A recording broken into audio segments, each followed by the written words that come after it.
AfroHouseRadio.com. Yo, Mac, I don't even understand how they didn't understand you in that Mary joint. Yeah, I Kick know, that old man. robotic, futuristic George Jetson Yeah, crazy bro, get joint. down, bro. Just like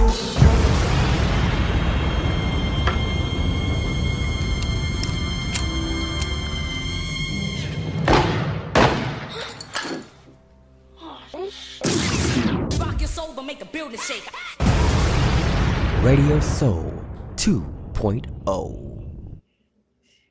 This is the world's hottest and realest internet radio station, mostudio.com. Brandon, the new Jack King Wright, also representing the Radio Soul podcast, which you can check out on YouTube. And we're back for another season. And kicking off this season is my main man, the AfroHouse sax man and DJ extraordinaire, DJ DJ Khalil, DJ KHAONS. Let us know what name you prefer, my brother. I know it's so many names, so I figured let it be known what names you go by. But Yeah, what for name? sure. What name you prefer? As an original artist, KHAONS is my original artist name. I've been performing, doing a lot of weddings, corporate events, private events. So in that realm, I've gone by DJ Khalil on saxophone. And as an original artist, I was like, okay, I want something different, a little more, artistic, maybe, unique that stands out. So I ended up shortening, DJ Khalil on sax to KHAONS as an original artist and producer. So KHAONS it is. There we go. All right, KHAONS. That's what it is. And I like that. I'm happy that you chose a different name. And plus, when you are a musician and original artist, you definitely want to have a name that stands out. Yes, So, absolutely. much respect to you on that. And with that, please let the masses know who is KHAONS. Yeah, for sure. Well, thanks for having me, Brandon. Yeah, as I mentioned, I'm a DJ, saxophonist, producer. Been performing professionally for over 13 years. As I mentioned, started out primarily in the luxury wedding, high-end corporate events, private events, doing celebrity functions, et cetera, et cetera. And began to branch out as an original producer and artist, and so forth within the last year. So it's been an exciting journey, man, going, kind of making that, kind of that transition, that progression, if you will, to begin to create my own music. So been an amazing ride. I've done all types of genres in terms of, as a cover musician for events. I've done it all, and just fell in love with house music, in particular, throughout that journey, dance music. Although I'm a saxophonist, I think like a DJ, I love getting people going, that's my heart, when it comes to performance and so forth. So connecting with folks and getting them, to have a good time. So fell in love with house music, Afro house in particular. I'm a guy that I love percussion, and Afro house is king for that. So that's what resonates with me in terms of my original music. So Hey, I love it. And like you don't find that many figures dipping and dabbing into Afro house. Like honestly speaking, you are the first musician that I've come across yeah, who's focused in Afro house and pretty much the first saxophonist that I've come across that has done it. I mean, and the cool thing, it's funny, you just mentioned, being a saxophonist, you have to think outside the box and find ways to connect with the yeah, people and ensuring that you are giving them what they want, but to where they can relate and also catch the vibe. yeah, So 100%. so much respect to you on that. And I also just love the fact that you are very marketable in various genres, but to Yeah, where you showed your true passion with Afro House. So much yeah. respect to you on that. Hey, appreciate it, man. Thank you. And with that being said, since you mentioned Afro House, what are some of the influences that have developed, well, not developed, but like shaped your sound and who you are today? Yeah. Oh, it's definitely a layered question, both well, not even just both, but I'd say kind of threefold, as a DJ, as a producer, as a saxophonist, kind of each of those kind of come together, if you will. In terms of influences, I started as a saxophonist first. So in terms of saxophone influences, Grover Washington, one of my bigger influences, which many of you may have heard of. He's a saxophonist who played on Just the Two of Us Oh yes, and several other noticeable songs that, if you listen back, you'd be like, oh, snap, that was him. He's known as the godfather of modern day soul smooth jazz, if you will. So he's arguably my biggest influence as a saxophonist. Also, Walter Beasley, who is my direct mentor. He's been on the smooth jazz charts for decades. He's previously taught at Berkeley, that sort of thing. So those are kind of my bigger influences as a saxophonist. And Kirk Whalum, gotta have some Kirk Whalum. oh yeah, and I remember we were talking about that off the record, and now that we're on record, Yep. yes, let me say I heard your work, and I can hear Kirk, Waylon. yeah, yeah. 'Cause he, Especially my recent stuff, more particular. I actually recently started playing tenor within the last 5, 6 months. I've been playing alto and soprano primarily up to that point. And I mean, I'd consider myself now. I mean, I've fallen in love with the tenor in particular. I found that was the sound that I've been looking for years, and the tenor helps me to produce that the most. And so, in terms of who I lean towards, in terms as a tenor player, Kirk Whalum all day, man. His soul, his inflection, his phrasing, man, it's just you can't listen for more than 30 seconds without making a stank face when you listen to Kirk Whalum, man. You feel that, you know what I'm saying? You know what I'm talking absolutely. Oh, about. trust me, I definitely know what you're talking about because I mean he's inspired me too Yeah, after getting back into playing myself, so I can definitely relate yes, to yes, the for sure. greatness of him. Yeah, man. So those are some of my big influences as a saxophonist, as a DJ and producer. Arguably, my top is a guy named Black Coffee. He's known as basically the godfather of Afro House, as a subgenre. And man, his approach, is up tempo at the same time very jazzy. He actually went to school for jazz, so he fuses a lot of jazzy piano inflection with the percussion of Afro House. And it's such an amazing, beautiful blend. Very emotive, emotional music. You feel it, you Absolutely. know, and that speaks to me a lot. And he's worked with a lot of big names as well. He's worked with Swiss Beats. He's done music for Drake. Um, I you saw know, that.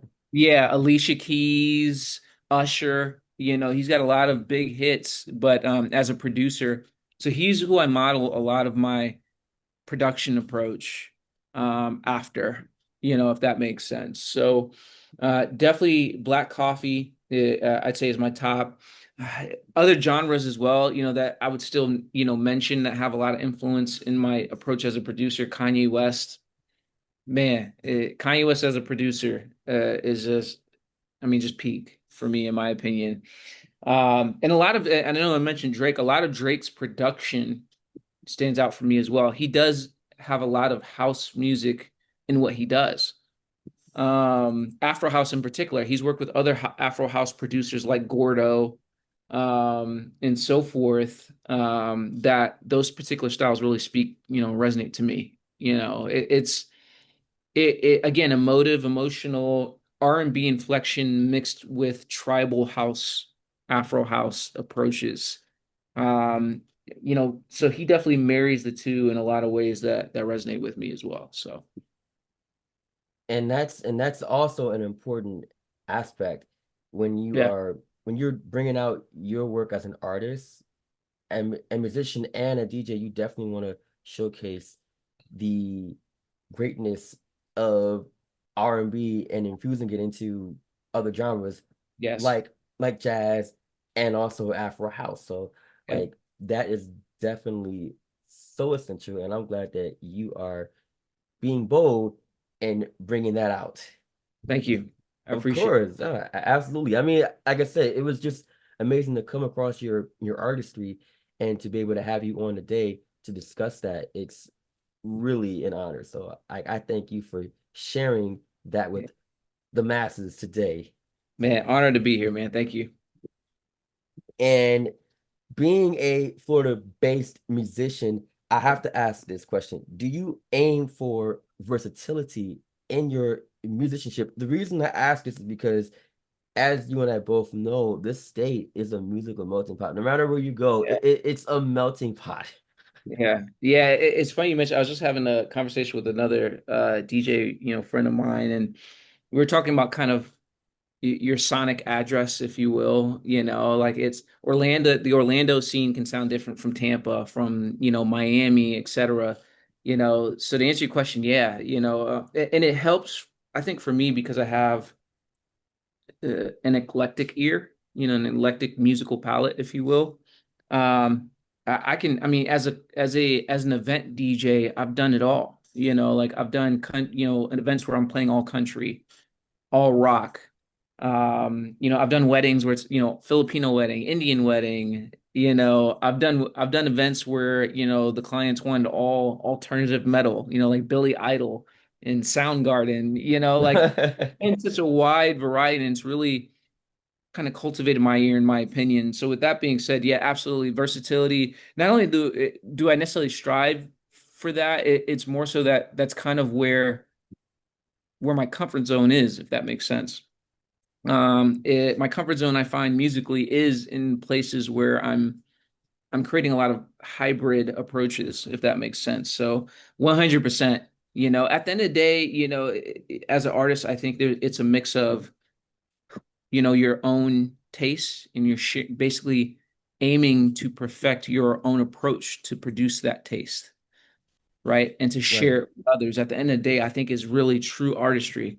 This music has, I get a certain experience, sensation, et cetera, when I listen to this type of sound, and so forth. And I'm trying to recreate that for myself, and I want to share it out there. So I think that's more so than the goal of trying to be diverse. I think my goal of trying to reproduce my tastes, and it just so happens to come out to be, diverse in of itself, I think is kind of the train of thought, if that makes sense.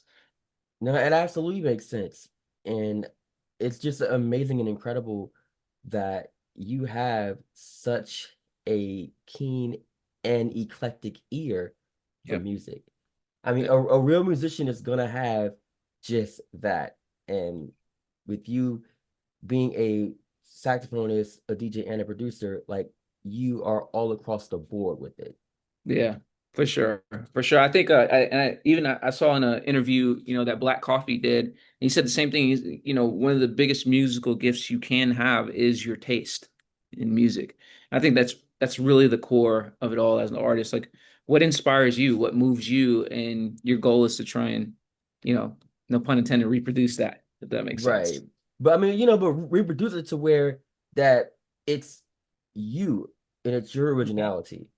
100%, It, it, 100%. and it's funny that you said that because last season when I did the podcast, I had Michael Cates on and we were talking about Mike Mm, Brecker and David yeah, Sanborn, and they told him yes, personally that you know he had his own sound. I mean, like they could hear the influences, but like he wasn't trying to duplicate them. He yeah, was showcasing that he had the his own approach. influence in his Yeah, own, yeah, in his own approach. So, yep, same with you, like you have your own approach with musicianship. And of course, 100%. and doing what you do with AfroHouse and infusing that with other styles and whatnot. Yeah, for sure. For sure. You're trying to recreate what you hear in your, internally, if that makes sense, and bring it out. That's the Absolutely. journey. That's the journey. Yes, it is. It is definitely the journey. You want to showcase every aspect of you musically. Yeah. Like I've noticed that over the years, listening to various artists and even listening to you, like there are so many influences. You can hear the sounds. Yeah. So like much props to you for also, like I said, showcasing what you have and what you got.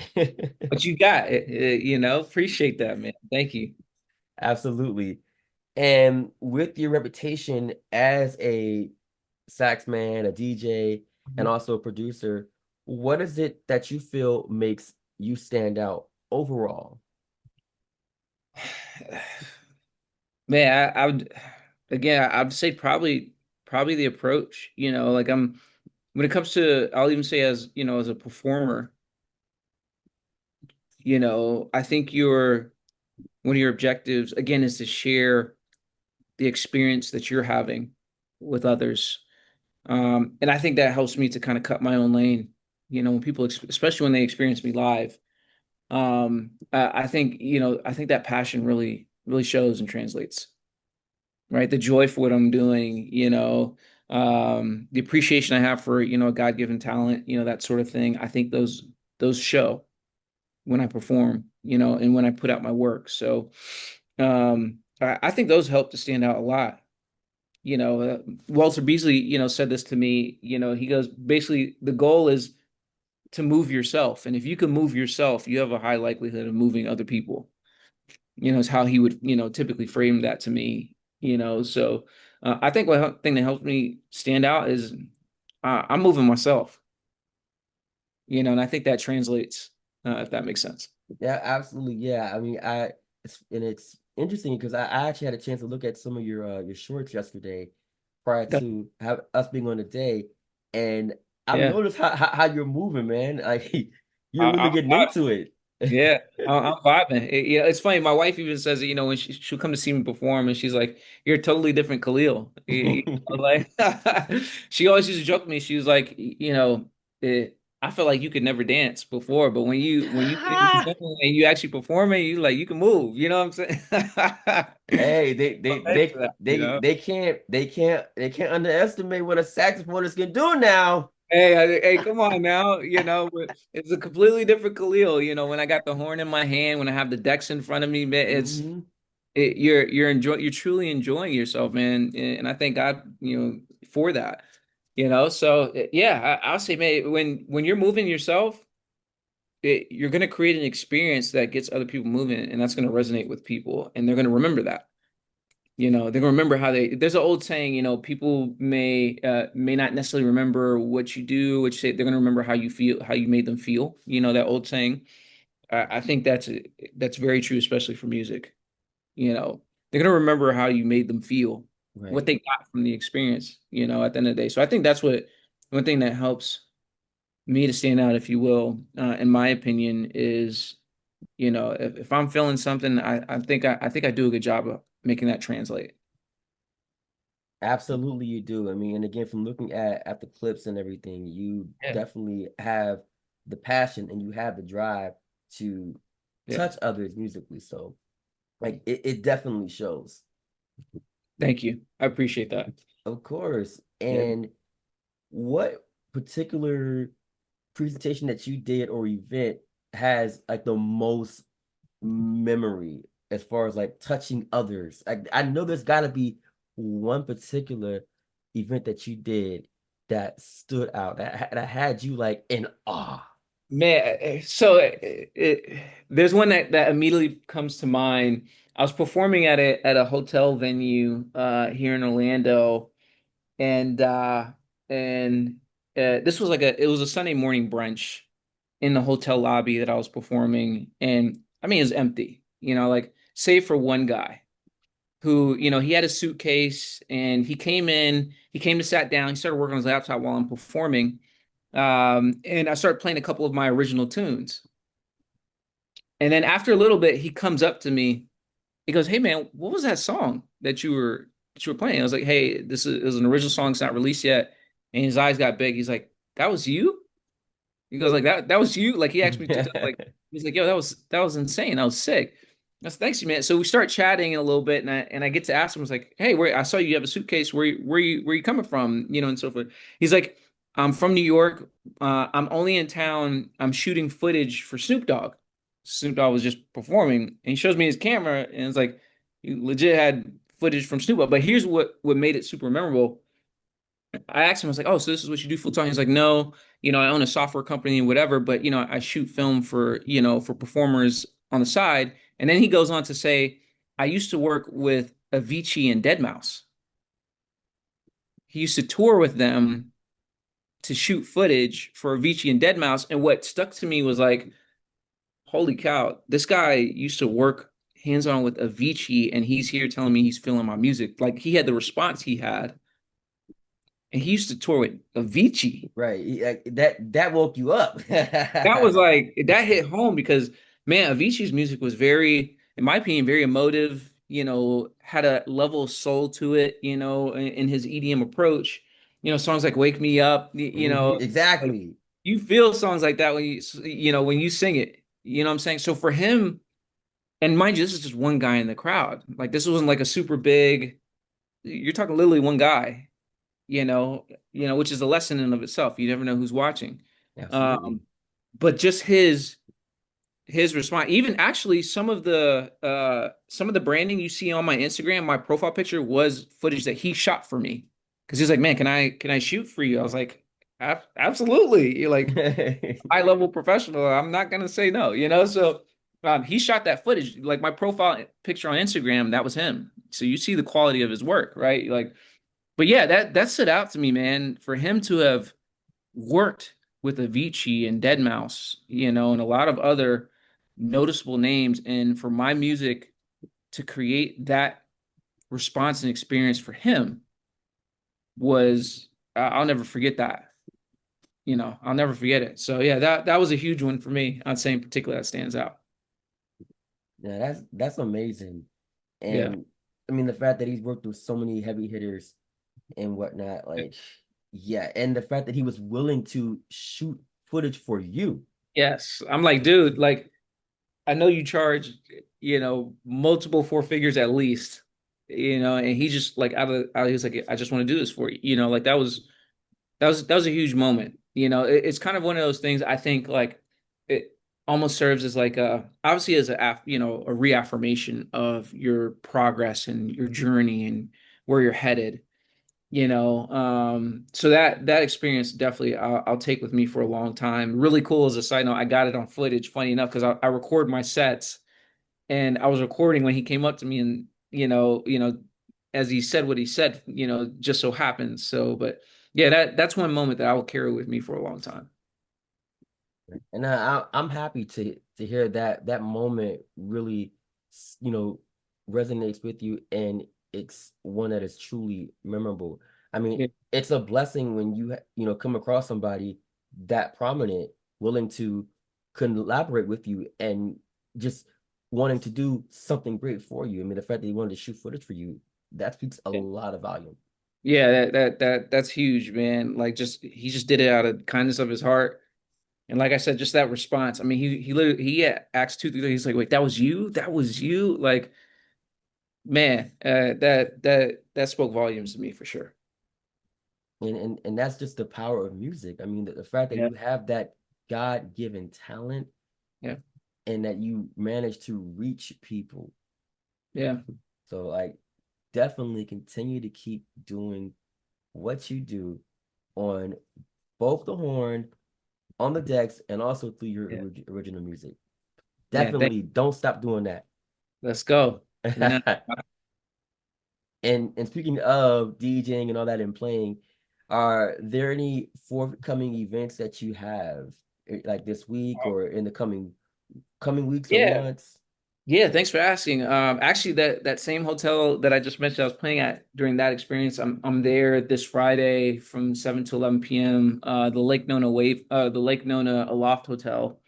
7 p.m. to 11 p.m. this Friday. Have a private event Saturday morning, and a few others coming. But that's what this week is looking like so far. A Loft Hotel Friday in Lake Nona, Florida, which is basically South Orlando, and then a private event on Saturday. Awesome, awesome.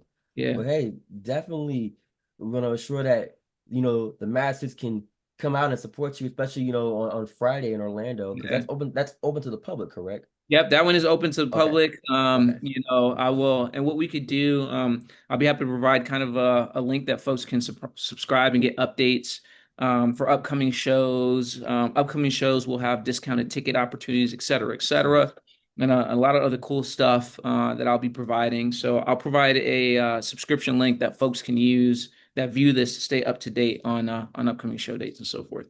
Yes, definitely please do that. And you know, we'll be certain to get that out there to the masses as well. Thank And you. of course, I'll mention it on air as well. Thank you. I appreciate that. And of course, no, absolutely, my guy. And how can everyone follow you and, you know, support you on Yeah. social and on, you know, the World Wide Web? Yeah, man. Thanks for asking. Follow me on Instagram. I am KHAONS. KHAONS spelled KHAONS. I am KHAONS on Instagram. As I mentioned too, I'll drop a subscription link. Join up via email, phone number, so you can stay up to date on upcoming shows, unreleased music, exclusives, and a whole lot of ton of benefits along with that as well, and exclusives. So hit me on Instagram, say what's up, and I'll also drop a subscription link as well. Awesome, awesome. Now, before we conclude this interview, I mentioned that I've always displayed vinyl and Yeah, yeah. LPs and all that. I've been looking and looking around for black coffee. I couldn't come across that, so I came across an alternative. What Since you you got? are it's a house and you are a saxophonist, I have Madhouse having Let's thoughts of you. go. Let's go. Yes. And you already know being from the Midwest and also having ties to the home of Eric Leeds with this Yeah. jersey. I'm like, hey, On the I'm like, tattoo. something's got to give. So, I'm like, something got to give. Fair. Just So, don't show them the tattoo you got under the shirt though. well, I'm pretty sure with all these workout videos and whatnot, I have a flashback that I'm gonna post this week, and Hey, I'll just tell the audience, look, Brandon has confided in me that he has a tattoo of a completely different state from the jersey he's wearing. So yeah, so we gonna put that out there. Have the audience hey, in the streets, right? hey, I'll take it. I've already been put on blast because of this, so I'll take it. Oh man, don't hurt him. Don't hurt him. Nah, Brandon ain't gonna hurt him. But hey, man, I want to thank you for again joining me today. It's really been an honor, and definitely got to get you to come back on the Radio Down. Soul podcast as well as on MOS Radio, my guy. Definitely got to Hey, get you back on. we'll be happy to be here, man. You let me know a day and time. Yes, indeed. My main man, KHAONS, our guest on Radio Soul, and of course also on WMOC. Let's go. Yes, indeed.